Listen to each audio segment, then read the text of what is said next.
মজার একটা খাবার বানাচ্ছি। এটা হচ্ছে পাতার বড়া।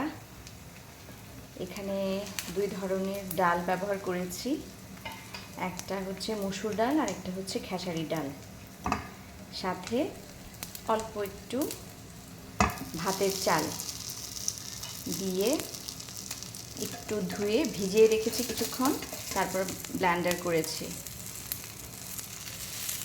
ব্লেন্ডার করে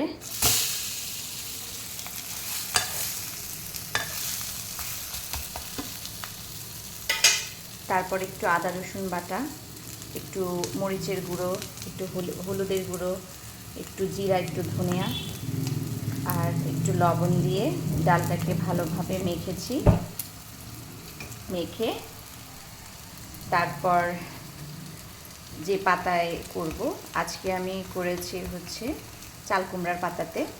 তো চাল কুমড়ার পাতায় এক পাশে ওই ডালের যে মিশ্রণটা এটা দিয়েছি, দিয়ে ভাজ করেছি। প্রত্যেক ভাজে ভাজে আবার ডালের মিশ্রণ দিয়েছি। তারপর সরিষার তেলে হালকাভাবে ভেজেছি। অনেক মজা, গরম ভাতের সাথে সাথে একটু শুকনো মরিচ ভেজে নেবেন, দুর্দান্ত খেতে।